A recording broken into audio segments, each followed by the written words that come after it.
ముందుగా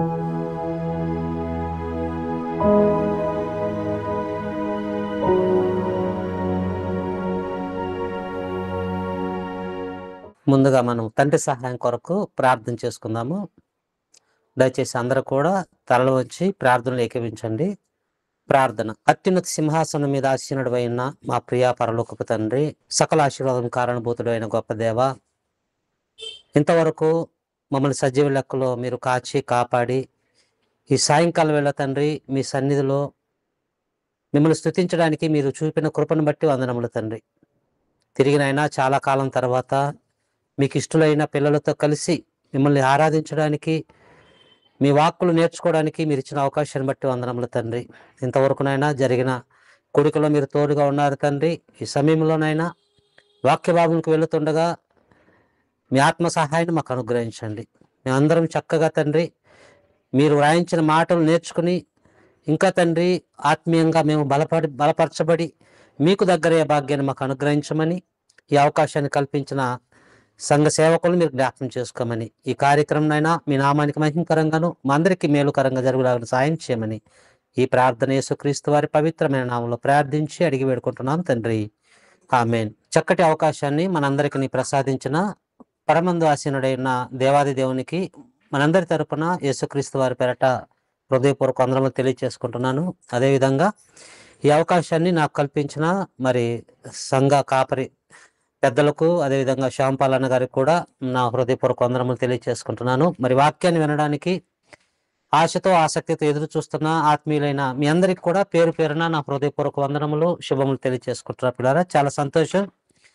మరి దేవుడు మన ఆయుష్ కాలంలో మరి ఒక దినాన్ని మనకు అనుకరించి ఈ దినం ఉదయం మొదలుకొని ఇంతవరకు కాచి కాపాడి ఈ సమయంలో ఆయన పాదాల చెంత ఆయన వ్రాయించి ఇచ్చిన పరిశుద్ధ గ్రంథంలోని మాటలు నేర్చుకోవడానికి ఎంతగానో ఆయన మనకు అవకాశాన్ని ఇచ్చాడు. కనుక ఈ అవకాశాన్ని మనము చక్కగా సద్వినియోగం చేసుకుంటూ ఆత్మీయంగా మనం బలపడే మాటలను ఈరోజు మనం నేర్చుకుందాం ప్రియులారా.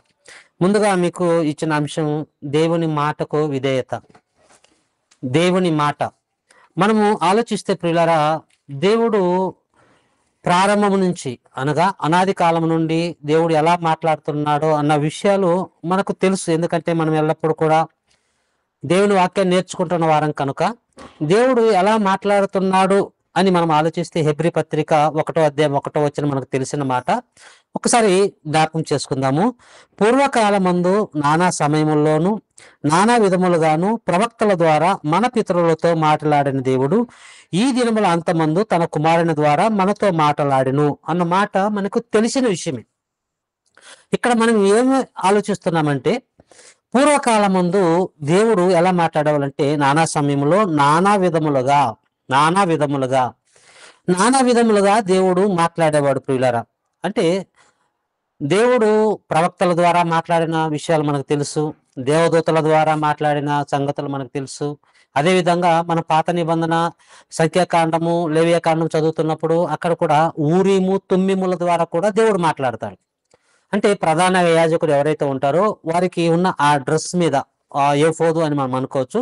దాని మీద కుడివైపు ఒకటి ఎడమవైపు ఒకటి రెండు మరి ఏఫోదు అనగా క్షమించండి ఈ ఊరిము తుమ్మిములు అనగా రెండు మెరిచే రాళ్ళలా వజ్రాల్లా రెండు ఉంటాయి కనుక వాటి ద్వారా కూడా దేవుడు మాట్లాడేవాడు. కనుక ఇప్పుడు ఈ యుగముల సమాప్తికి వచ్చేసరికి తన కుమారుని ద్వారా మాట్లాడుతున్నాడు అన్న మాట మనకి ఇక్కడ కనబడుతుంది.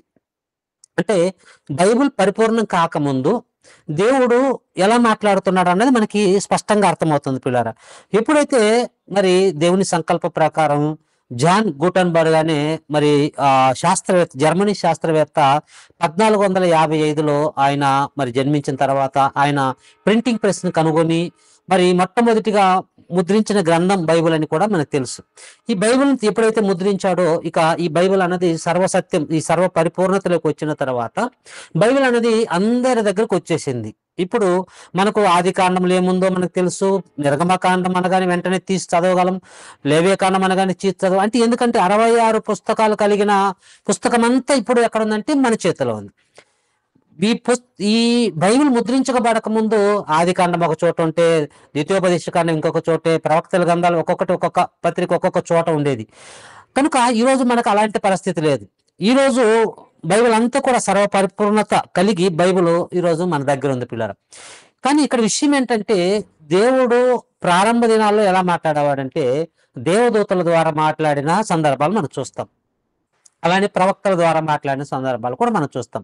కానీ ఇంకా కొంచెం వెనక్కి వెళ్ళి ఆలోచిస్తే దేవుడు స్వప్నాల ద్వారా కూడా మాట్లాడేవాడు. స్వప్నాల ద్వారా కూడా దేవుడు మాట్లాడేవాడు ప్రియమైన దేవుని పిల్లారా. ఇప్పుడు స్వప్నాల ద్వారా దేవుడు మాట్లాడుతున్నప్పుడు, ఫర్ ఎగ్జాంపుల్ ఈరోజు మనం నిద్రపోతాం అనుకోండి. నిద్రపోయిన తర్వాత నిద్రలో మరి ఆనంద్ బ్రదర్కి కళ వచ్చి, నీకు మీ ఇంటి ముందు ఒక పెద్ద బెంచ్ కారు ఉంది అని కళ్ళలో వచ్చేసింది అనుకోండి. ఉదయాన్నే వెళ్ళి అక్కడికి వెళ్ళి మనము పరిగెత్తుకుపోయి చూస్తామా? అయ్యో రాత్రి నాకు కళ్ళ వచ్చింది, ఈరోజు డైరెక్ట్గా నాకు కారు వచ్చి ఉంటుందని వెళ్ళి వెతుకుతామా?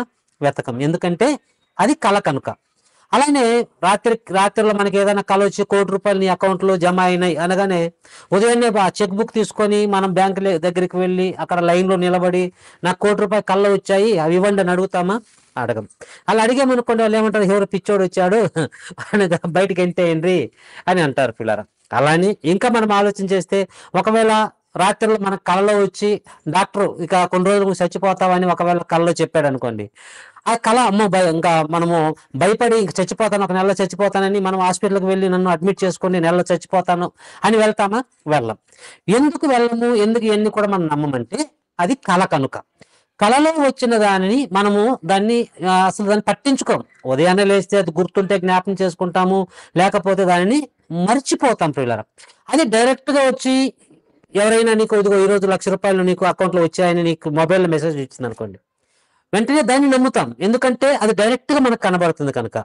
అలానే డైరెక్ట్గా ఎవరన్నా మరి వచ్చి నిన్ను తిట్టారనుకోండి, కళలో తిడితే దాన్ని మనం పట్టించుకోం. ఎవరు తిట్టినా కూడా డైరెక్ట్గా వచ్చి ఎవరైనా తిట్టారనుకోండి, ఊరుకుంటామా? ఊరుకోం. మనం క్రైస్తవులు అయినప్పటికీ ప్రతిరోజు బైబిల్ చదువుతున్నా, బైబిల్ వాక్యాన్ని వింటున్నా, ఎవరైనా తిట్టారు లేకపోతే మనల్ని నానా మాటలు అన్నారు అనుకోండి, మనం ఊరుకోం. వెంటనే రియాక్ట్ అవుతాం. ఎందుకంటే డైరెక్ట్గా అన్నారు కనుక. అంటే కళలో అన్న దానికి మనం ఎక్కువ బలాన్ని మనం చూపించం. కళలో ఏదైనా కూడా అది కళ కదా అని మనము దాన్ని ప్రాముఖ్యంగా మనం తీసుకోం. డైరెక్ట్గా జరిగేదాన్ని చాలా ప్రాముఖ్యంగా తీసుకోం. డాక్టర్ దగ్గరికి వెళ్ళాం అనుకోండి, డాక్టర్ దగ్గరికి వెళ్ళిన తర్వాత స్కానింగ్ ఏదైనా తీసాడు, బ్లడ్ రిపోర్ట్ మనకు తీసుకున్నాడు. ఆ బ్లడ్ రిపోర్ట్స్, స్కానింగ్ ఎన్ని రిపోర్ట్స్ చూసిన తర్వాత ఏదో నీలో కొంచెం లోపం ఉంది, లేకపోతే అనారోగ్య పరిస్థితి ఉంది, నువ్వు త్వరగా చూపించుకోకపోతే దీన్ని మేము చెప్పలేం అంటే, ఆ మాట విన్న తర్వాతనే మనము భయపడతాం. భయపడి అట్ ద సేమ్ టైం దానికి కొన్ని జాగ్రత్తలు తీసుకుంటాం. ఎందుకంటే డాక్టర్ కల్లో కాదు మనతో మాట్లాడుతున్నది, డైరెక్ట్గా మాట్లాడుతున్నాడు కనుక డైరెక్ట్గా మాట్లాడే దాన్ని మనము వెంటనే దాన్ని రియాక్ట్ అయ్యి దాన్ని మనము చాలా బలంగా తీసుకుంటాం. కళలో వచ్చిన దాన్ని ఏది కూడా బలంగా మనము తీసుకోము. ఇవన్నీ కూడా మీకు అర్థమైతే, ఇప్పుడు కళలో మాట్లాడిన దానికి ఎక్కువ బలం ఉంటుందా, డైరెక్ట్గా మాట్లాడిన దానికి ఎక్కువ బలం ఉంటుందా? మన దగ్గరకు వచ్చేసరికి కళలో మనతో మాట్లాడిన దాన్ని మనము నమ్ముతామా, లేకపోతే డైరెక్ట్గా మాట్లాడితే నమ్ముతామా? ఈ రెండింటికి దేనికి బలం ఉంటుందంటే డైరెక్ట్గా మాట్లాడిన దానికి బలం ఉంటుంది, దాన్నే నమ్ముతాం. ఇది మన దగ్గరకు వచ్చేసరికి. కానీ బైబిల్ చరిత్రలో మనం చూస్తే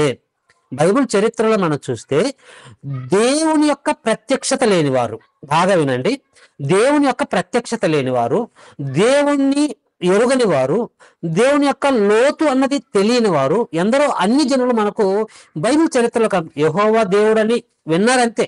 కానీ ఆ దేవుని యొక్క ప్రత్యక్షత లేని అన్య జనులు దేవుని మాటకు లోబడ్డారు.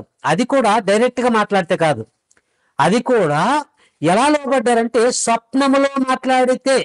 స్వప్నమందు దేవుడు అన్ని జనులతో మాట్లాడితే వాళ్ళు ఎంతగా లోబడ్డారో ఒక్కసారి ఈ రాత్రికాల సమయంలో మనం బైబిల్ యొక్క చరిత్రలోకి వెళ్ళి ఆలోచించగలిగితే, దయచేసి అందరూ మీ బైబిల్ తెరిచి ఆదికాండము 31వ అధ్యాయము 20వ వచనాన్ని చదువుతున్నాను.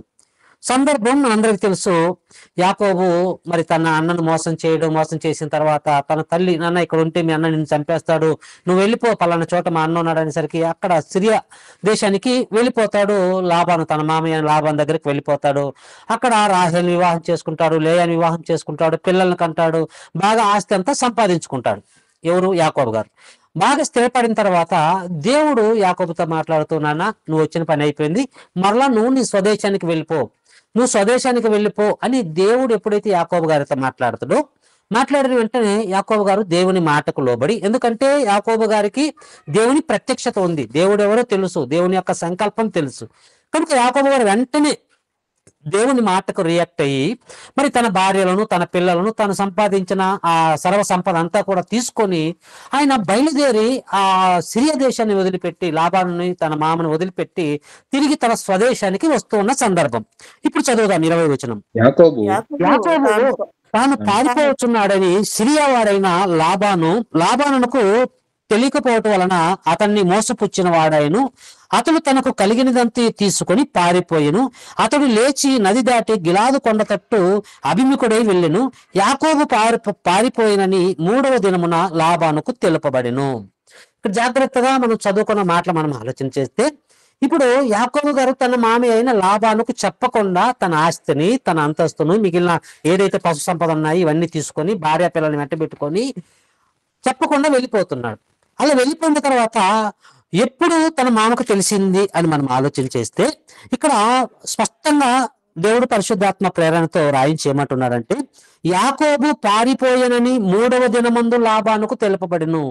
యాకోబు పారిపోయాడని ఎప్పుడు లాబానుకు తెలిసిందంటే 3 రోజుల తర్వాత తెలిసింది. ఇప్పుడు యాకోబు లాబానికి ఎవరంటే స్వయాన అల్లుడు. సరే, పోతే పోయింది, నా కుమార్తెను తీసుకున్నాడు, మరి ఆస్తి అంతా తీసుకున్నాడు, వెళ్ళిపోయాడు, పోతే పోని అని అనుకోవాలి ఒక మంచి మామ అయితే. కానీ లాబాను ఎలాంటి వాడంటే మనకు తెలుసు, చాలా మోసగాడు. లాబాను జీవితం మనం చదువుకున్నాం. కానీ ఇంత మోసగాడైన లాబానుకు ఎప్పుడైతే తన అల్లుడు వెళ్ళిపోయాడని తెలిసిన తర్వాత లాబాను ఏం చేస్తున్నాడంటే, ఇప్పుడు 23 అతడు తన బంధువులను వెంటబెట్టుకొని 7 దినముల ప్రయాణమంత దూరము అతన్ని తరుముకొని పోయి, ఇప్పుడు లాబాను ఏం చేస్తున్నాడంటే, తన అల్లుడు తనకు చెప్పకుండా తన ఆస్తిని పిల్లలందరూ తీసుకుని వెళ్ళిపోయాడని ఉగ్రుడైపోయి కోపంతో తన బంధువుల్ని, తన రక్త సంబంధికులందరినీ కూడా తన వెంట, అంటే వారికంటూ వారి గ్యాంగ్ ఉంటుంది కదా, ఆ గ్యాంగ్ అంతా తీసుకొని ఇప్పుడు తరుముకుంటూ వెళ్తున్నాడు. తరుముతూ 7 రోజులంతా ప్రయాణమయ్యి యాకోబు గారిని తరుముకుంటూ వెళ్తున్నాడు. ఇక రేపు పొద్దున్నే యాకోబు గారిని రీచ్ అవుతాడు. అంత దూరంలో ఉన్నాడు అంటే రేపు పొద్దున్నే యాకోబు గారిని రీచ్ అవుతాడు. ఇప్పుడు తనతో పాటు ఎవరున్నారంటే, లాబానుతో పాటు తన బంధువులు ఉన్నారు, రక్త సంబంధులు అందరూ ఉన్నారు. ఇప్పుడు ఈ లాబాను యాకోబును కలవడానికి ఎందుకు వెళ్తున్నాడంటే, చంపేయాలి, ఒకవేళ తిరిగి రాకపోతే యాకోబుని చంపేయాలి, నా కుమార్తెలను అదేవిధంగా ఆస్తిని అంతా కూడా తిరిగి వెనక్కి తీసుకొచ్చుకోవాలి అన్న ఒక ఆలోచనతో, ఒక కోపంతో ఉగ్రుడై వెళుతున్నాడండి ఇక్కడ లాబాను. ఇప్పుడు యాకోబు గారిని చంపడానికి వెళ్తున్నప్పుడు ఏం జరిగిందంటే 24వ వచనం. ఆ రాత్రి స్వప్నమందు దేవుడు సిరియా వాడైన లాబాను వద్దకు వచ్చి, అంటే రేపు యాకోబును కలుసుకుంటాడు. కానీ ఈ రోజు రాత్రికి దేవుడు ఏం చేశాడంటే, ఆ సిరియా వాడనగా అన్యులు, లాబాను వచ్చేసి ఇశ్రాయేలుడు కాదు, మనకు తెలుసు. కనుక ఈ సిరియా వాడైన ఈ లాబాను నిద్రపోతుంటాడు. ఎందుకంటే రేపు వెళ్ళి పట్టుకుంటాను కనుక అప్పటికి అలసిపోయి నిద్రపోతున్నాడు. నిద్రలో ఇక దేవుడు ఎంటర్ అయ్యాడు. ప్రియులారా, ఇక్కడ బాగా మనం ఆలోచన చేస్తే, దేవుడు రాత్రి స్వప్నమందు అతని దగ్గరకు వచ్చి మాట్లాడుతున్నాడు. ఎవరితో అంటే లాబాను గారితో. ఇప్పుడు దేవుడు ఎందుకు ఎంటర్ అయ్యాడు? ఇక్కడ దేవుడు ఎంటర్ కావాల్సిన అవసరం ఏముంది అంటే, ఇప్పుడు యాకోబు గారు లాబాన్ని విడిచిపెట్టి తన స్వదేశానికి వెళ్తున్నాడు. అక్కడ చూస్తే అన్న యోసేపు, ఆయన కూడా యోసేపు అక్కడ చాలా ఉగ్రుడే ఉన్నాడు. అసలే మోసం చేసిపోయాడు కదా, వస్తే ఎక్కడ చంపేయాలని తన అన్న అక్కడ ఎదురు చూస్తున్నాడు. వెనక చూస్తే తన మామ తరుముకుంటూ వస్తున్నాడు. అంటే ముందుకు వెళ్ళినా అన్న చంపేదానికి సిద్ధంగా ఉన్నాడు, వెనక చూస్తే తన మామ కూడా చంపడానికి తన సైన్యాన్ని తీసుకుని వస్తున్నాడు. ముందుకు వెళితే బాయి, వెనక్కి వెళితే చెరువు అని ఏదైతే మనం సామెత మాట్లాడుకుంటున్నామో అలాంటి పరిస్థితుల్లో ఇప్పుడు యాకోబు గారు ఉన్నారు. ఇప్పుడు యాకోబు గారు ఇలాంటి పరిస్థితుల్లో ఉన్నప్పుడు వెంటనే దేవుడు ఎంటర్ అయ్యాడు. దేవుడు అసలు ఎందుకు ఎంటర్ అయ్యాడు? ఇది మన ప్రశ్న. అసలు దేవుడు ఎందుకు ఎంటర్ అయ్యి లాబానుకి ఎందుకు స్వప్నంలో కనబడుతున్నాడు? అదేదో మీరు యాకోబు గారికి స్వప్నంలో కనబడవచ్చు కదా, ఆయన ఇదిగో మీ మామ వచ్చాడు, అతని చేతులను తప్పించుకొని ఈ మార్గం కాదు ఇంకొక మార్గంలో వెళ్ళని చెప్పవచ్చు. కానీ ఇక్కడ దేవుడు యాకోబుకు స్వప్నంలో కనబడకుండా తన మామయ్య లాబానుకు స్వప్నంలో కనబడుతున్నాడు. ప్రియమైన దేవుని పిల్లరా, ఎందుకు ఇలా స్వప్నంలో కనబడుతున్నాడు అంటే, దేవుడు అబ్రహాము గారికి చేసిన వాగ్దానం ఒకటి ఉంది. మనందరికి తెలుసు దేవుడు అబ్రహాం గారికి ఏమని వాగ్దానం చేశాడు. ఇదిగో నీ పిల్లల్ని మరి ఆకాశ నక్షత్రం కంటే విస్తారంగా చేస్తాను, ఇసుక రేణువుల కంటే విస్తారంగా నీ సంతానం నేను చేస్తానన్న వాగ్దానం ఉంది. ఇప్పుడు ఆ వాగ్దానం అంటే అబ్రహాము సంతానంలో నుండి ఎవరు రావాలంటే యేసుక్రీస్తు ప్రభు వారు కూడా రావాలి. అంటే యాకోబు గర్భాన 12 మంది ఇశ్రాయేలు రావాలి. ఆ ఇశ్రాయేలు యూదా గోత్రం, ఆ యూదా గోత్రం నుంచి యేసుక్రీస్తు ప్రభు వారు రావాలి. ఇదంతా కూడా మరి వాగ్దానం, దేవుని వాగ్దానం. ఇప్పుడు ఈ దేవుని వాగ్దానం నెరవేరాలి అంటే యాకోబు బ్రతకాలి. దేవుని వాగ్దానం నెరవేరాలంటే యాకోబు బ్రతకాలి. ఇప్పుడు యాకోబుని చంపడానికి మామ సిద్ధమే ఇస్తున్నాడు. ముందు చూస్తే అన్న కూడా ఆల్రెడీ అతను కూడా చాలా కోపంగా ఎదురు చూస్తూ ఉన్నాడు. ఇలాంటి సమయంలో దేవుడు తన వాగ్దానాన్ని నిలబెట్టుకోవాలి. అట్ ది సేమ్ టైం యాకోబును కూడా బ్రతికించుకోవాలి. కనుక దేవుడు ఇప్పుడు లాబానుతో మాట్లాడుతూ ఏమంటున్నాడంటే 24వ వచనం, ఆ రాత్రి స్వప్నమందు దేవుడి సిరియావాడైన లాబాను వద్దకు వచ్చి, నీవు యాకోబుతో మంచి గాని చెడ్డ కాని పలుకకము, జాగ్రత్త సుమి అని చెప్పాను. జాగ్రత్తగా మీరు వింటే ఇక్కడ దేవుడు ఏమంటున్నాడంటే లాబానుతో, నాన్న లాభం జాగ్రత్త, నువ్వు నీ అల్లుడైనా నా కుమారుడైనా యాకోబుని చంపడానికి నువ్వు వచ్చావు, ఉదయం పట్టుకోవడానికి వెళ్ళబోతున్నావు, ఇది నాకు తెలుసు. కానీ నువ్వు రేపు అక్కడికి వెళ్ళి నా కుమారుడైన యాకోబుతో మంచి గాని చెడు గాని మాట్లాడావా అక్కబడదారు, నీ కాట తీసేస్తానని దేవుడు స్వప్నములో లాబాను గారికి చెప్పాడు. స్వప్నంలో చెప్పాడు, డైరెక్ట్ గా కాదు, స్వప్నమందు చెప్పాడు. ఇప్పుడు చెప్పగానే ఏమైందో మనం కిందకి చూడగలిగితే 25వ వచనం, లాబాను యాకోబును కలుసుకొను, అంటే ఉదయాన్నే కలుసుకుంటాడు కదా, మరలా పరిగెత్తుకుంటూ వెళ్తున్నాడు. పరిగెత్తుకొని వెళ్ళి లాబాను యాకోబును కలుసుకొను, గుడారము ఆ కొండ మీద వేసుకుని ఉండును. లాబాను తన బంధువులతో గిలాదు కొండ మీద గుడారము వేసుకొను. అప్పుడు లాబాను యాకోబుతో, నీవేమి చేస్తేవి? 26వ వచనం, అప్పుడు లాబాను యాకోబు దగ్గరకు వెళ్ళిన తర్వాత ముందేమో ఉగ్రుడై తన మరి స్వజనులందరూ కూడా వెంట పెట్టుకొని వచ్చాడు. అలాంటి వ్యక్తి చంపాలి, కొట్టాలి, దొరికితే పీస్ చేయాలనుకున్న వ్యక్తి వెంటనే అక్కడికి వెళ్ళి ఏమంటున్నాడంటే, యాకోబు ఏం చేసావయ్యా నువ్వు, అసలు నువ్వేం చేసి వచ్చావు అంటే మాట మార్చేశాడు. వెంటనే మాట మార్చేశాడు. అదే అంటున్నాడు ఇక్కడ 26వ వచనంలో, లాబాను అంటున్నాడు, నీకు యాకోబుతో, నీవేం చేసావు? నన్ను మోసపుచ్చి కత్తితో చెరపట్టబడిన వారని వాళ్ళే నా కుమార్తెను తీసుకొని పోనేలా, నువ్వు అసలు ఎందుకు నన్ను మోసపుచ్చి నువ్వు నాకు చెప్పకుండా ఏదో నువ్వు మర్డర్ చేసిన వాడు మాదిరిగా, లేకపోతే ఏదో పాపం చేసిన వాడు నువ్వు ఎందుకు వెళ్ళిపోతున్నావు? నాకు చెప్పొచ్చు కదా, నేను నీ మామనే కదా, ఒకవేళ నాకు చెబితే నేను బాగా బాజా భజంత్రీలతో నిన్ను బాగా సాగనంపేవాడిని కదా, కనీసం నా మనవరాలని మనమల్ని ముద్దు పెట్టుకోనియకుండా నువ్వు ఇలా ఎందుకు తీసుకుని వెళ్ళిపోయావు అని ఇక్కడ ఆ ప్లేట్ మార్చేసి, అంటే మాట మార్చి ప్రేమతో మాట్లాడుతున్నాడు పిల్లరా లాబాను. అంటే ఇవన్నీ ఇంత ప్రేమ ఎలా వచ్చింది? అప్పటి వరకు ఉగ్రుడుగా వచ్చాడు కదా, తన బంధువులు తీసుకొని తరుముకుంటూ వచ్చాడన్న మాట మనం చదువుకున్నాం. తరుముకుంటూ వచ్చింది ఎందుకంటే యాకోబుని చంపడానికి. కానీ వెంటనే దేవుడు స్వప్నములో లాబానుకు ప్రత్యక్షమై, నా కుమారుడైన యాకోబుతో నువ్వు మంచే గాని చెడు కాని మాట్లాడవద్దు అని చెప్పేసరికి ఆ మాటకు విధేయుడి కిందకు వచ్చేసరికి ఏమంటాడంటే 27వ వచనం చూడగలిగితే, నీవు నాకు చెప్పక రహస్యముగా పారిపోయి నన్ను మోసపుచ్చితివేలా, సంబరముతోనూ పాటలతోనూ మధ్యలతోనూ సితారతోనూ నిన్ను సాగనంపదనే. చూడండి ఎంత ప్రేమకు చెప్తున్నాడు. బాగా సంబరాలు చేస్తా, నేను పాటలు పాడుకుంటా, డీజే బాజా భజంతులతో నేను ఇదిగో నా మనం సంతానాన్ని, నా కుమార్తెలు, నా అల్లుడైన నిన్ను పంపించావని కదా, నాకు చెప్పకుండా ఎందుకు వస్తున్నావు అని చెబుతూ 28వ వచనాన్ని చూస్తే, అయితే నీవు నా కుమారులను నా కుమార్తెలను నన్ను ముద్దు పెట్టుకొని పిచ్చి పట్టినట్టు ఇట్లు చేస్తే, ఎందుకు నీ పిచ్చి అట్లా చేసావు?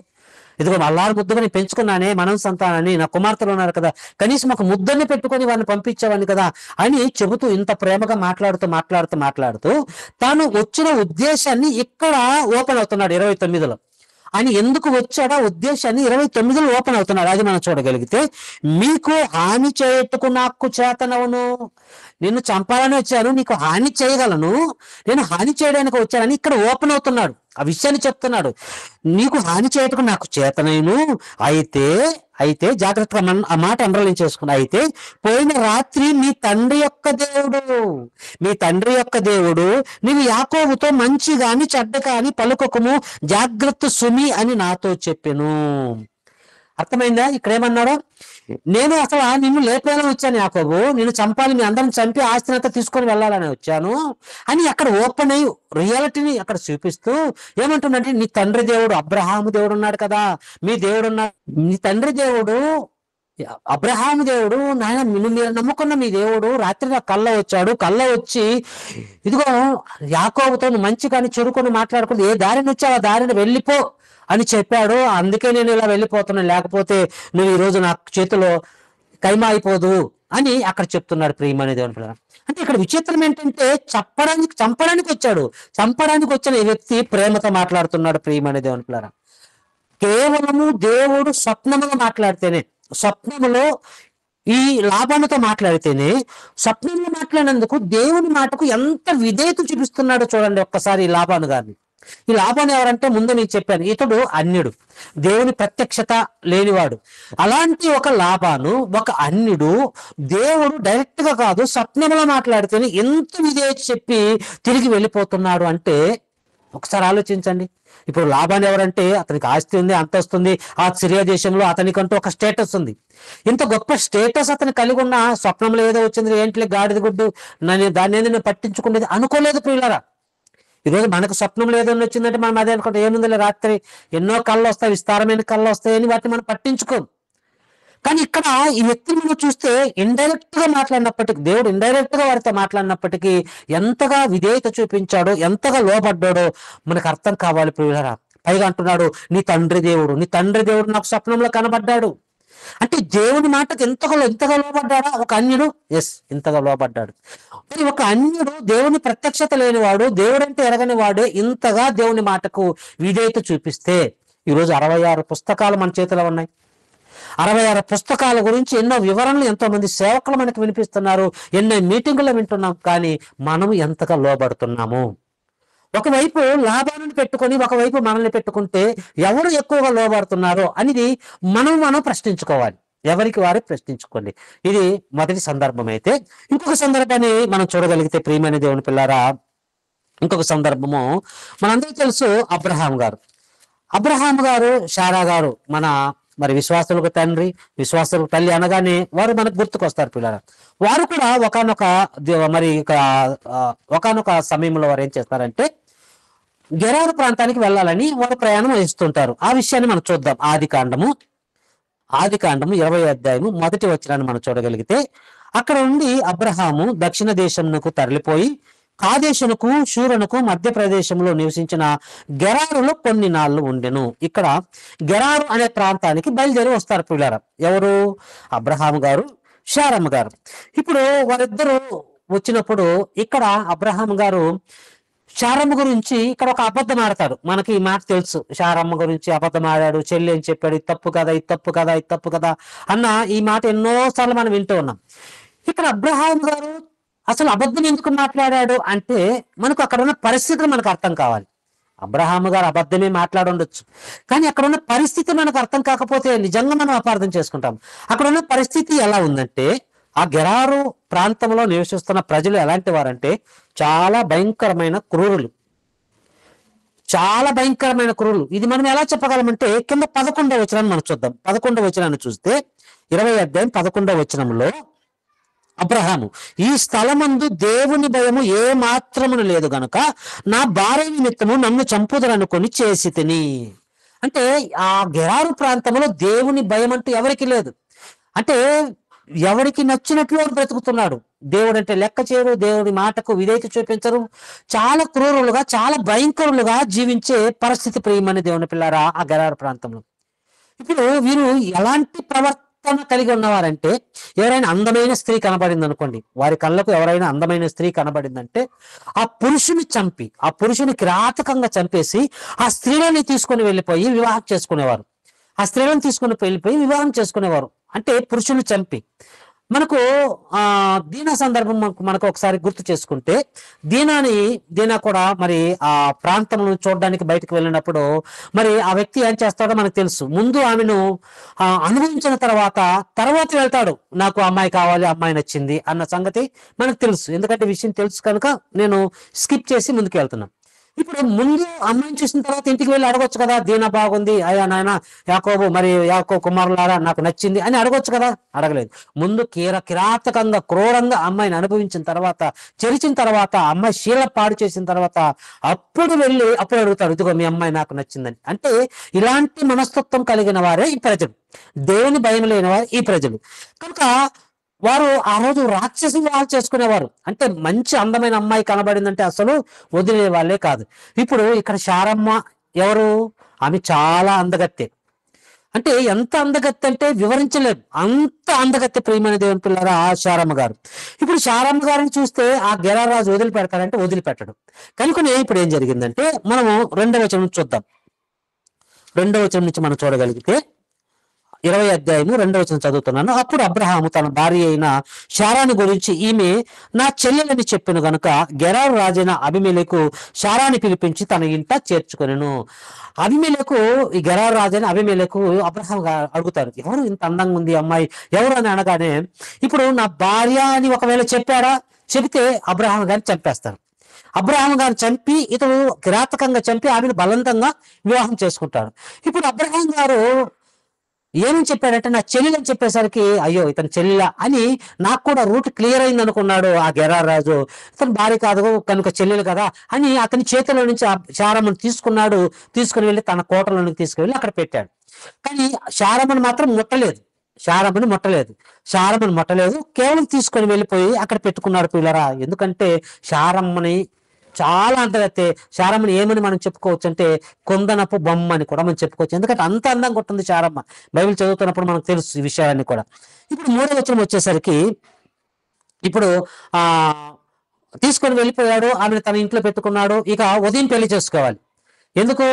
ఈమె చాలా అందంగా ఉంది, అప్పటికి సాయంత్రం అయిపోయింది, ఇక ఉదయం పెళ్లి చేసుకోవాలి. ఎవరు?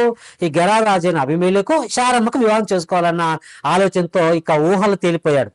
ఆ ఉదయం నా పెళ్లి, అసలే రాజు, ఇప్పుడు ఏ బట్టలు వేసుకోవాలి, ఎలా నా బాజా భజింత్రులు ఎలా ఉండాలి, ఎవరెవరిని పిలిపించాలి, ఎంతమంది రాజులు పిలిపించాలి అని ఊహలు తేలిపోతున్నాడు ఆ రాత్రి అంతా కూడా. ఎందుకంటే ఈరోజు చూడండి, ఒకవేళ మన వివాహాలు అయితే రాత్రి నిద్రపోతామంటే నిద్రపోం. ఎప్పుడు పెళ్లి కూతురు ఎప్పుడు వస్తుందా అని ఎదురు చూస్తూ ఉంటాం. నైట్ 12కి రావచ్చు, 1కి రావచ్చు, 2 గంటలకు రావచ్చు, అప్పటి వరకు కూడా ఎదురు చూస్తుంటాం. ఎందుకంటే పెళ్ళంటే అంత ఆనందం. మరి ఇప్పుడు ఈమె చాలా అందగత్తే కదా, పైపెచ్చు ఆయన రాజు, ఎంతగా ఎదురు చూస్తుంటాడో ఆలోచించండి.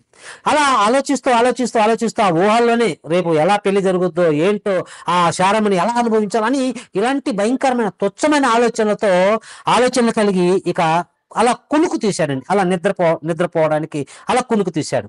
కానీ వెంటనే దేవుడు ఎంటర్ అయ్యాడు పిల్లల. దేవుడు ఎంటర్ అయ్యాడు. ఇక్కడ కూడా దేవుడు ఎంటర్ అయ్యి ఏం చేస్తున్నాడంటే, ఇప్పుడు చదువుదాము. మన 3వ వచనం. శారాను పిలిపించి తన ఇంటి చేర్చుకోను. అయినను రాత్రి వేళ దేవుడు స్వప్నమందు అబీమెలెకు దగ్గరకు వచ్చి, నీవు ఈ ఇంట చేర్చుకొనిన స్త్రీ ఒక పురుషునికి భార్య గనుక ఆమె నిమిత్తము నీవు చచ్చినవాడు సుమా అని చెప్పాను. ఇక్కడ కూడా కలలో అండర్లైన్ చేసుకోవాలి. స్వప్నమందు అన్న మాట మీరు అండర్లైన్ చేసుకోవాలి. ఇప్పుడు ఈ వ్యక్తి ఎవరంటే గెరారు రాజు, కింగ్. ఇప్పుడు కింగ్ అయినా ఈయన దగ్గరికి దేవుడు స్వప్నంలో వచ్చి, ఇదిగో జాగ్రత్త, ఆమె ఎవరో కాదు, నా కుమార్తె, నా కుమారుడైన అబ్రహాం యొక్క భార్య. అబ్రహాం ఎవరో కాదు, ఆయన ప్రవక్త, ఆయన నీ కొరకు ప్రార్థన చేస్తాడు. ఆయన యొక్క భార్యని ఒకవేళ నువ్వు ముట్టావా, అసలు టచ్ చేసావా, బిడ్డ నీ ప్రాణాలు తీసేస్తాను అని రాత్రి స్వప్నంలో అబీమెలెకు చెప్పాడండి దేవుడు. అబీమెలెకు స్వప్నంలో చెప్పాడు. వెంటనే అబీమెలెకు అంటున్నాడు, అయ్యా నేను అడిగాను, ఇవి ఎవరని అడిగినప్పుడు ఆమె నా భార్య కాదు, నా చెల్లెని చెప్పాడు అని కూడా అక్కడ దేవునితో మాట్లాడినట్టుగా మనకు 4వ వచనంలో కనబడుతుంది. అయితే అబీమెలెకు ఆమెతో పోలేదు గనుక అతడు, ప్రభువా ఇటు నీతిగల జనమును హతమును చేయదువా, ఈమె నా చెల్లెలని అతడు నాతో చెప్పలేదా, మరియు ఆమె కూడా అతడు నా అన్నని అనెను. అంటే వాళ్ళు అన్నారయ్యా, వాళ్ళు నిజం ఒప్పుకున్నారు, నా చెల్లెలని ఆయన అన్నాడు, అన్నని ఈమె అన్నది, అందుకని తీసుకొచ్చుకున్నాను. ఇక్కడ కూడా ఆ దేవుని మాటకు భయపడి లోబడిపోతాడు పిల్లరా. లోబడిపోయి ఇప్పుడు మరలా ఉదయాన్నే తన బంధువులందరూ కూడా, అంటే తన సైనికులు కావచ్చు, తన దగ్గర ఉన్న మంత్రులు కావచ్చు, తన ప్రజలందరినీ కూడా పిలిపించుకుంటాడు పిల్లరా. ఎవరంటే గెరారు రాజు. ఎందుకు ఇప్పుడు భయపడ్డాడంటే, రాత్రి స్వప్నమందు దేవుడు వచ్చి, ఇదిగో నా కుమార్తె అయినా శారమ్మను ఒకవేళ నువ్వు టచ్ చేస్తే నీ మెడ మీద తలకాయ ఉండదు అని దేవుడు చెప్పేశాడండి. చెప్పిన తర్వాత మాటకు లోబడిన తర్వాత ఎంతగా భయపడ్డాడంటే ఇంకా మనం కిందకు చదువుకుంటుంది 7వ వచనం. కాబట్టి ఆ మనుష్యుని భార్యను తిరిగి అతనికి అప్పగించుము, అతడు ప్రవక్త. దేవుడు చెప్తున్నాడు అబీమెలెకుతో. 7వ వచనం. కాబట్టి ఆ మనుష్యుని భార్యను తిరిగి అతనికి అప్పగించుము, అతడు ప్రవక్త, అతడు నీ కొరకు ప్రార్థన చేయను, నీవు బ్రతుకుదు. అతడు ప్రవక్త, అతని భార్యను అతనికి అప్పగించు, అతడు నీ కోసం ప్రార్థన చేస్తాడు, నువ్వు బ్రతుకుతావు. ఒకవేళ ఇలా చేయకపోతే నువ్వు చస్తావు అని చెప్పేసరికి వెంటనే అతడు నువ్వు బ్రతికెదవు అని చెప్పిను, నీ వారందరూ నిశ్చయముగా చచ్చేదారని తెలుసుకోలేమని స్వప్నమందు అతనితో చెప్పాను. స్వప్నము ఇదంతా చెప్పేశాడు, నీవు నీ ప్రజలందరూ కూడా చచ్చిపోతారు శారమును ముడితే అని చెప్పేసరికి వెంటనే భయపడి 8వ వచనంలో తెల్లవారినప్పుడు అబీమెలెకు లేచి తన సేవకులందరినీ పిలిపించి ఈ సంగతులన్నీ వారికి వినిపించినప్పుడు ఆ మనుషులు మిగుల భయపడిరి. అంటే రాత్రి స్వప్నంలో తన మనుషులందరూ పిలిపించుకోవాడు, మీటింగ్ ఏర్పాటు చేశాడు. అంటే ఉదయం పెళ్లి అనుకున్నాడు, పెళ్లి క్యాన్సల్, ఇప్పుడు పెళ్లి పెటాకులు అయిపోయింది, అందరూ పిలిపించుకున్నాడు. పిలిపించుకొని మీటింగ్ ఏర్పాటు చేసి ఆ మీటింగ్లో చెప్తున్నాడు, ఇదిగో రాత్రి దేవుడు నాకు స్వప్నంలో వచ్చాడు, స్వప్నంలో వచ్చి అదిగో ఆమెను ముడితే ఇదిగో నాతో పాటు మీ అందరూ కూడా దేవుడు చంపేస్తారని చెప్పాడు అని చెప్పేసరికి అందరూ కూడా భయపడిపోయారు. ఇక్కడ ఈ విషయంలో కూడా అసలు దేవుడు ఎందుకు ఎంటర్ అయ్యాడు? ఇక్కడ దేవుడు ఎంటర్ అయ్యి శారమ్మకని చెప్పాలి, లేకపోతే అబ్రహాం గారికి చెప్పాలి, నాయన మీరు ఆ ప్రాంతానికి వెళ్ళకండి, అక్కడ చాలా క్రూరుడు ఉన్నాడు, అబీమెలెకు రాజు చాలా భయంకరుడు, వాడు అసలు అందంగా ఉన్న ఈ అమ్మాయిని చూస్తే వదిలిపెట్టాలని దేవుడు వారికి చెప్పి, వారిద్దరికి దంపతులు చెప్పి, జాగ్రత్తలు చెప్పి వారి రూట్ మార్చాలి. కానీ దేవుడు మాత్రం అదే రూట్కి వెళ్ళడానికి ఆయన యాక్సెప్ట్ చేశాడు. అట్ ద సేమ్ టైం మరి స్వప్నంలో ఎవరికి వచ్చి ఆయన మాట్లాడుతున్నాడు అంటే అబీమెలెకు, గెరారు రాజు అని అబీమెలెకుతో వచ్చి మాట్లాడుతున్నాడు. ప్రియమైన దేవుని పిల్లలు, ఇప్పుడు ఎప్పుడైతే స్వప్నంలో వచ్చి మాట్లాడి వీరందరూ ఉదయం మీటింగ్ లో మాట్లాడుకున్న తర్వాత తన దగ్గర ఉన్న ప్రజలందరూ కూడా భయపడిపోయారు. మా ఇశ్రాయేలు దేవుడు, అదిగో అబ్రహాము దేవుడు రాత్రి కళ్ళ వచ్చాడని అందరూ కూడా వణికిపోయారు. ప్రియమైన దేవుని పిల్లలు, అంటే ఇప్పుడు గెరారు రాజు కానివ్వండి, గెరారు ప్రజలందరూ కానివ్వండి, ఎందుకు ఇంతగా భయపడ్డారంటే దేవుడు రాత్రి స్వప్నంలో మాట్లాడినందుకు అడిగిపోయారు, వణికిపోయారు. అదే ఎంత బాగా మనకు కనబడుతుంది. వారందరూ కూడా మిగులు భయపడిన మాట మనకు కనబడుతుంది 8వ వచనంలో. ఆ సంగతులు విని భయపడిన మాట కనబడుతుంది. అంటే ఈ భయపడిన వారు ఎవరు? వీరికి ఏమైనా దేవుని ప్రత్యక్షత కలిగిన వారా? దేవుని ప్రత్యక్షత వీరికి ఏమైనా ఉందా? లేదు. అసలే వీరు క్రూరులని మనం చదువుకున్నాం, వీరు భయంకరమైన రాక్షసులని మనం మాట్లాడుకున్నాం. ఇంత రాక్షసులైనా, ఇంత క్రూరులైనా, దేవుని ప్రత్యక్షత లేకపోయినా అన్ని జరిగినప్పటికీ అబీమెలెకు కానివ్వండి, అబీమెలెకు రాజు దగ్గర ఉన్న ఆ ప్రజలందరూ కూడా భయపడిపోయారు. ప్రియమైన దేవుని పిల్లలు, అంటే కలలో దేవుడు ఎంటర్ అయ్యే, దేవుడు కలలో ఒక మాట చెబితే ఆ మాటకు ఎంత విధి చెప్పారు. ప్రియమైన దేవుని పిల్లలు, ఇతడు ఎవరు? ఇతడు రాజు ఏమనుకోవచ్చు, కళ్ళ వచ్చి దేవుడు మాట్లాడినప్పుడు ఏముందిలే గాడిద గుట్టు, ఎవరో కళ్ళ వచ్చారు మాట్లాడు అని అనుకోవచ్చు. XYZ ఏమని అనుకోవచ్చు, కళ్ళ వచ్చి మాట్లాడారు, నేను రాజుని, నా ఆస్తి ఎంత, నా అంతస్తు ఎంత, నా బలగం ఎంత, నా బలం ఎంత, ఏమని చెప్పుకోవచ్చు. కానీ అలా మాట్లాడేది ప్రియులారా, ఈ గెరారు రాజు అలా మాట్లాడలేదు. వెంటనే దేవుని మాటకు లోపడ్డాడు. ప్రియమైన దేవుని పిల్లారా, దేవుని మాటకు లోపడ్డాడు. తన ప్రజలందరూ పిలిపించుకొని అదిగో ఆ స్త్రీని అసలు ముట్టడానికి వెళ్ళలేదు, వారు దేవుని పిల్లలు అని చెప్పేసి వారిని మరలా ఆ తల్లిని అప్పగించడం మనం చూస్తుంటాం. ప్రియమైన దేవుని పిల్లారా, అంటే ఇప్పుడు ఒక అబీమెలెకు కానివ్వండి, ఒక సిరియా రాజు కానివ్వండి, వీళ్ళిద్దరూ దేవుని ప్రత్యక్షత లేని వారు, అన్యులు అయినప్పటికీ కూడా దేవుడు స్వప్నంలో మాట్లాడితే ఎంత విధేయత చూపించారో ఇప్పుడు ఒక్కసారి ఆలోచించండి. మీరు డైరెక్ట్ గా కాదు, స్వప్నంలో మాట్లాడితే వారు ఇంత విధేయత చూపించారే. ఈరోజు మనకు దేవుడు స్వప్నంలో మాట్లాడుతున్నారా? ఇప్పుడు మీరు కళ్ళ ఉంటే మీతో మాట్లాడుతున్నానా? ఒకసారి మిమ్మల్ని మీరు గిల్లుకోండి. మనమంతా డైరెక్ట్ గా మాట్లాడుతున్నాం కదా, ఈ యొక్క టెక్నాలజీని బట్టి డైరెక్ట్ గా మాట్లాడుతున్నాం. మీతో కూడా డైరెక్ట్ గా సేవకులు ప్రతి ఆదివారం కానివ్వండి, మిగిలిన కార్యక్రమాలు డైరెక్ట్ గా మీతో మాట్లాడుతూ ఉంటారు.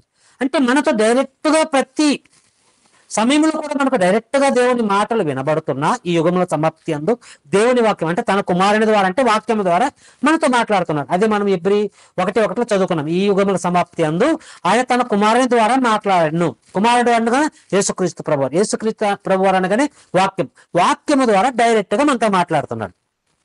ఇప్పుడు మనతో స్వప్నంలో ఏమైనా మాట్లాడుతున్నాడు అంటే స్వప్నంలో మాట్లాడడం లేదు, డైరెక్ట్ గా మనతో మాట్లాడుతున్నాడు.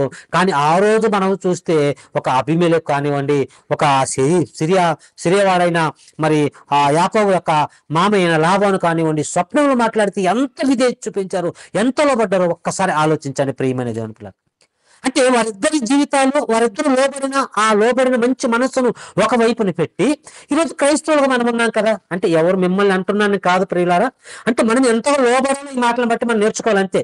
ఏదో మిమ్మల్ని ఏదో అంటున్నానని ప్లీజ్ అలా అనుకోకండి, ఎందుకంటే మనం ఒక కుటుంబం. ఓకేనా, రైట్. ఇప్పుడు వారిద్దరిని ఒక వైపుని పెట్టి దేవుడు ఈ రోజు మనతో ఎన్నిసార్లు మాట్లాడుతున్నాడు?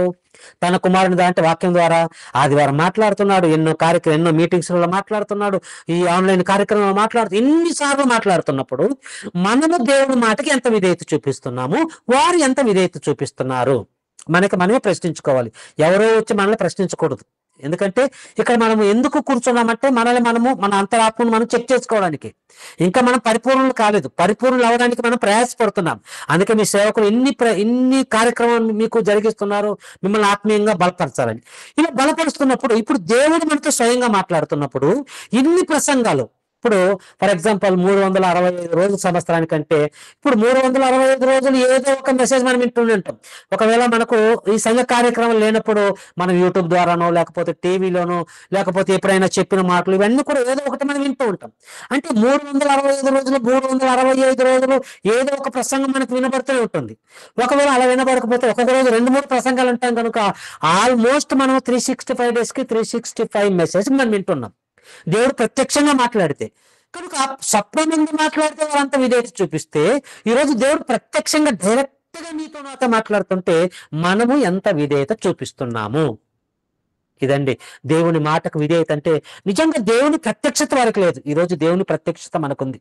ఈరోజు మీకు మైక్ ఇచ్చి అమ్మ మీ జీవితాల్లో మీకు దేవుడు చేసిన మేలు ఏంటి అని మీకు మైక్ ఇచ్చామనుకోండి, ఈ రాత్రి అంతా కూడా దేవుడు చేసిన మేలు మీరు చెప్తారు. ఈ రాత్రి కాదు, పొద్దున కూడా చెప్తారు. అంటే అన్ని మేలు దేవుడు మనకు చేశాడు. ఎందుకంటే ఆ దేవుని ప్రత్యక్షత మనకుంది. దేవుడు చేసిన మేలు మనం ప్రత్యక్షంగా అనుభవిస్తున్నాం, ప్రతి నిత్యం అనుభవిస్తున్నాం. ఇన్ని ప్రత్యక్షతలు కలిగిన మనము ఒకవైపు ఏ ప్రత్యక్షత లేని దేవుడు ఎరగని వారు, అన్ని జనులైన వారు స్వప్నంలో మాట్లాడితే అంత విధేయత చూపిస్తే వారి విధేయత ఎక్కడ, మన విధేయత ఎక్కడ?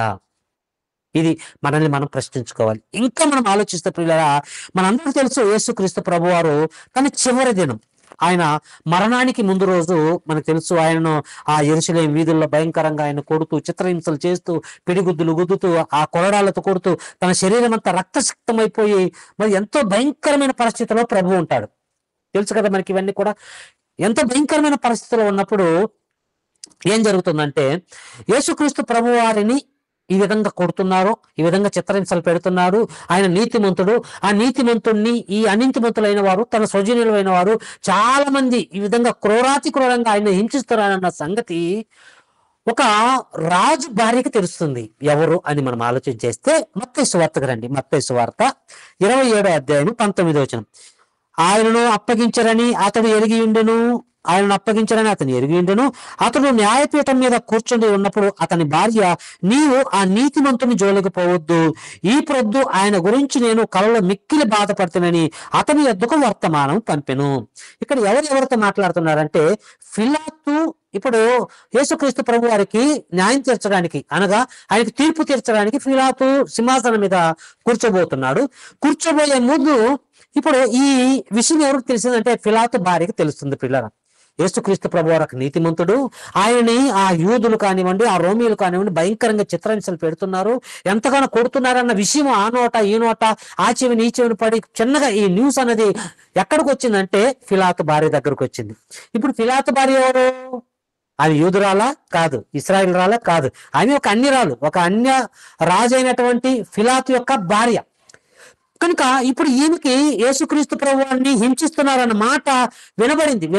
అంటే ఎవరో మాట్లాడుకుంటుంటే వినబడిన తర్వాత ఆమె ఒక నీతిమంతుడికి ఇన్ని మరి హింసలు వస్తున్నాయే, అసలు ఎందుకు ఇంత హింసలు వస్తున్నాయని ఆమె ఆలోచనలో పడ్డది ప్రియులారా. కానీ ఆ రోజు ఆ యూదా జనంగా ఏం చేశారంటే, అప్పుడు పైన ఆ రాజు అడుగుతాడు, ఇదిగో నేను యేసుక్రీస్తు ప్రభువాన్ని విడిపించడానికి నాకు ఒక అవకాశం ఉంది కనుక ఈ పండుగలో నేను యేసుక్రీస్తు ప్రభువాన్ని విడిచిపెడతాను అని వారిని అడిగినప్పుడు ఆ రోజు యేసుక్రీస్తు ప్రభువారి స్వజనులు ఏమంటారంటే, మాకు యేసుక్రీస్తు ప్రభువారు వద్దు, మాకు ఆ బరబ్బ కావాలి, ఆ బరబ్బ కావాలి అని అందరూ కేకలు వేస్తారు. అప్పుడు వారు అంటారు, ఇంకా ఏమంటారంటే, ఆ యేసుక్రీస్తు ప్రభువారు రక్తము మా మీదికి మా పిల్లల మీదకి వచ్చి మేము శాపగ్రస్తులమైనా పర్వాలేదన్న మాట కూడా మనకు 25, 26 వచనాల్లో కనబడుతుంటుంది. యేసుక్రీస్తు ప్రభువారు రక్తం మా మీదకి వచ్చిన అంటే ఆ శాపం మా మీదకి వచ్చినా పర్వాలేదు, ఇతను మాత్రం మేము చంపేస్తాం, మేము వదిలిపెట్టమంటారు. ఎవరు? తన స్వజనులు. అంటే తన స్వజనులు ఇంతగా యేసుక్రీస్తు ప్రభువారి మీద కక్షగట్టి చంపాలనుకుంటారు. కానీ ఈ విషయాన్ని ఎవరు వింటారంటే పిలాతు భార్య వింటుంది పిల్లరా. ఇప్పుడు పిలాతు భార్య విన్నది చాలా ఆలోచనలకు వెళ్ళిపోతుంది. ఆయన చాలా నీతిమంతుడే, ఎందరికో అన్నం పెట్టాడు, ఎందరికో స్వస్థత కలుగు చేశాడు, ఇవన్నీ నేను వింటున్నాను, కానీ ప్రత్యక్షంగా నేను చూడలేదు. అంటే ఇశ్రాయేలు ప్రజలందరూ ప్రత్యక్షంగా ఆయనతో కూర్చున్నారు, ఆయనతో భోజనం చేశారు, ఆయన చేసే స్వస్థతలు చూశారు, ఆయన చేసే అద్భుత కార్యాలు, సూచక్రియలు ఇవన్నీ చూశారు. ఇవన్నీ చూసి అనుభవించిన ప్రత్యక్షత కలిగిన వారు మాత్రము ఆయన రక్తం మా మీదకి వచ్చినా పర్వాలేదు, మేము మాత్రం దాన్ని అనుభవిస్తాము, మేము శాపగ్రస్తులమైనా పర్వాలేదు అనుకుంటున్నారు. ఈమె మాత్రం ఏ ప్రత్యక్షత లేదు, ఎప్పుడు ప్రభు దగ్గరకు వెళ్ళలేదు, ప్రభు దగ్గర కూర్చొని వాక్యం వినలేదు, ప్రభు దగ్గర ఆమె భోజనం చేయలేదు, ఏ ప్రత్యక్షత లేదు. ప్రత్యక్షతలు లేని ఈ ఒక అన్యురాలైన ఈ స్త్రీ ప్రభుకి ఇలా నిందలు జరుగుతున్నాయి, ఇలా భయంకరమైన శిక్ష పడుతుంది అని విన్న తర్వాత ఆమె ఎంతగా డిప్రెషన్లోకి వెళ్ళిపోతుంది పిల్లరా. అయ్యో, ఒక నీతిమంతుడికి ఇలా జరగకూడదు కదా, ఆయన నీతిమంతుడు, ఆయన మేలే చేశాడు కదా, ఆయన మంచి చేశాడు కదా, ఈ పట్టణంలో ఉన్న ప్రజలందరికీ కూడా ఆయన ఎన్నో మేలుకరమైనవి చేశాడు కదా అని ఆలోచిస్తూ డిప్రెషన్లోకి వెళ్ళిపోయి తనకు తాను కలగంటుంది, తనకై తాను కలగంటుంది. ఇక్కడ దేవుడు స్వప్నంలో రాలేదా, అక్కడ గెరారు రాజైన అబీమెలెకుకు దేవుడు స్వప్నంలో వచ్చాడు, అదేవిధంగా మరి ఆ లాబాను గారికి దేవుడు స్వప్నంలో వచ్చి మాట్లాడాడు. ఇక్కడ ఈమెకు చూస్తే దేవుడు స్వప్నంలో వచ్చి మాట్లాడలేదు. దేవుడు స్వప్నంలో వచ్చి మాట్లాడకపోయినా ఈమె ఎంత విధేయత చూపిస్తుందో ఇప్పుడు మీరు 19వ వచనాన్ని మనం చదవగలిగితే, అతడు న్యాయపీఠం మీద కూర్చొని ఉన్నప్పుడు అతని భార్య, నీవు నీతిమంతుని జోలికి పోవద్దు, ఈ ప్రొద్దు ఆయన గురించి నేను కలలో మిక్కిలి బాధపడతానని అతని యొద్దకు వర్తమానం పంపాను. నేను కలలో ఆయన గురించి ఆలోచించాను, నాకు కళ్ళ కూడా అదే వచ్చింది, నువ్వు ప్లీజ్ ఆయనకు మాత్రం ఒక మంచి తీర్మానం చేయి, నువ్వు ఆయన గురించి తప్పుడు తీర్మానం చేయవద్దు, ఆయన నీతిమంతుడని ఎంతగా తన భార్య, ఆ స్త్రీ తన భర్తకు వర్తమానం పంపిస్తుంది. ప్రియమైన దేవుని పిల్లరా, ఆయన నీతిమంతుడు, నా కళ్ళ కన్నా నేను కలగన్నాను అని కూడా చెప్తుంది. అంటే ఈమెకు ఏ ప్రత్యక్షత లేకపోయినా దేవుడు స్వప్నంలో మాట్లాడిపోయి తానే స్వప్నంలో ఊహించుకొని యేసుక్రీస్తు ప్రభువు గారి గురించి ఇంతగా మరి ఆమె ఆలోచిస్తుందంటే, ఇప్పుడు ఆయన ఒక వైపు పెట్టుకొని మనల్ని ఒక వైపు పెట్టుకుంటే ఆలోచించండి, ఈమెకు ప్రత్యక్షత లేదు, ప్లస్ స్వప్నం కూడా లేదు. తనకై తానే ఊహించుకొని ఎంత నీతిమంతుడు, ఆయన్ను అసలు ముట్టడానికి వీల్లేదని తన భర్తకు కూడా చెప్తుంది. ప్రియమైన దేవుని పిల్లారా, అంటే వారి యొక్క విధేయత ఎక్కడ, మన విధేయత ఎక్కడ అన్నదే మన ప్రశ్న. ఇంకా మనకు తెలిసిన ఇంకొక సందర్భం మనం చూడగలిగితే పిల్లారా, చివరి సందర్భం, యేసుక్రీస్తు ప్రభువారు ఈ భూమి మీదకి రావాలి. ఆయన రావాలంటే ఆయన ఆల్రెడీ పరలోకంలో ఉన్నవాడు, ఈ విషయాలు మీకు తెలుసు కనుక ఆయన ఈ భూమి మీదకి రావాలంటే ఆయనకు ఒక గర్భం కావాలి, అంటే ఒక పవిత్రురాలు కావాలి, ఒక కన్యక కావాలి, అట్ ద సేమ్ టైం పవిత్రురాలు కావాలి. కనుక దేవుడు చూసినప్పుడు ఆ యెరూషలేము ప్రాంతంలో చూసినప్పుడు కన్యకులు ఎందరో ఉన్నా కూడా కన్యక, పవిత్రురాలు, నీతిమంతురాలు ఎవరు కనబడతారంటే మరియా తల్లి మాత్రం కనబడుతుంది. ఇప్పుడు మరియాకు యోసేపుకు, జోసెఫ్ గారికి, వీరిద్దరికి కూడా అప్పటికే ప్రదానం చేయబడిన సంగతి కూడా మనకు తెలుసు. ప్రదానం చేయబడిన తర్వాత వారిద్దరూ ఇంకా ప్రదానం అయిపోయిన తర్వాత, ఎంగేజ్మెంట్ అయిన తర్వాత మరి ఎన్నో ఊహల్లో ఉంటారు కదా. ఈరోజు మనకు ఎంగేజ్మెంట్ అయింది అనుకోండి, ఎంగేజ్మెంట్ అవగానే ఎలాగోలాగో అమ్మాయి నెంబర్ మనం సంపాదించుకుంటాం, అమ్మాయి నెంబర్ సంపాదించుకున్న తర్వాత ఇక చాటింగ్లు, ఫోన్లు ఏదో ఒక విధంగా జరుగుతూ ఉంటాయి. ఇది జరుగుతున్న వాస్తవాలు, అది మనం కాదని ఒకవేళ చెప్పినా అది మన అంతరాత్మక మనకు తెలుసు. అంటే ఎంగేజ్మెంట్ అయిన తర్వాత నెంబర్ తీసుకొని చాటింగ్లు, ఫోన్లు ఇవన్నీ మనకు జరుగుతుంటాయి. ఎన్నో ఇక వివాహానికి ముందు ఎలా వివాహం చేసుకోవాలి, వివాహం చేసుకున్న తర్వాత మేము ఎక్కడెక్కడికి వెళ్ళాలి, ఎలా అమ్మాయిని ఆనందపరచాలి, ఎలా అమ్మాయిని నేను చూసుకోవాలి అన్న ఎన్నో ఆలోచనలు, ఎన్నో ఊహలు ఉంటారు. వివాహం ఎంగేజ్మెంట్ జరిగిన తర్వాత, వివాహానికి ముందు ఈ మధ్య గ్యాప్లు. ఇప్పుడు జోసెఫ్ గారు కూడా యవనస్తుడే కదా, మరి యవనస్తుడు, ఒక మంచి అందమైన అమ్మాయి కన్యక మరియా, ఇవి ఇద్దరికి ఎంగేజ్మెంట్ జరిగింది. ఈయన కూడా చాలా ఊహల్లో ఉన్నాడు, అబ్బా నేను మరియమ్మను పెళ్లి చేసుకోబోతున్నాను, మరి ఆమెతో నేను ఎలా గడపాలి ఏంటో అని ఎన్నో ఊహల్లో ఉన్నాడు పిల్లరా. ఉన్న తర్వాత ఒకనొక రోజు అతనికి మెసేజ్ ఇచ్చింది, మిస్టర్ జోసెఫ్ ఐఎమ్ ప్రెగ్నెంట్ అని.